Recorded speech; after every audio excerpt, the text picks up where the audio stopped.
Hello, I'm Latanja Muhammad, founder of College Cost Cutter. Welcome to Countdown to the FAFSA, 30 days, 30 ways to maximize financial aid eligibility. We are already on day 19. This month is flying by. If you are just joining us in this series, check out the description under this video, and you will find links to the videos for all of the sessions up to today. Today, we're going to talk about parent refusal. So what happens if a parent or parents refuse to provide their financial information on the FAFSA? Well, the FAFSA describes some unusual circumstances in which the student may not be able to acquire their parents' information, such as human trafficking, or if the parents are incarcerated, or if the child has been abandoned.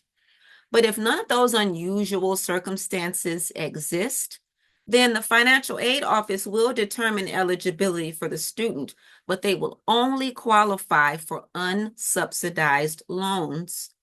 And the student will not qualify for any other forms of federal aid. They won't be able to get Pell Grants or work study or subsidized loans. And we'll talk a little bit more about the difference between subsidized loans and unsubsidized loans in a future session. But it's really important that parents don't worry about having too high of an income or assets so that your child won't qualify for financial aid, because as you can see, if you refuse to provide information, you can still prevent your child from qualifying for much needed financial aid. So please support your children, provide the information.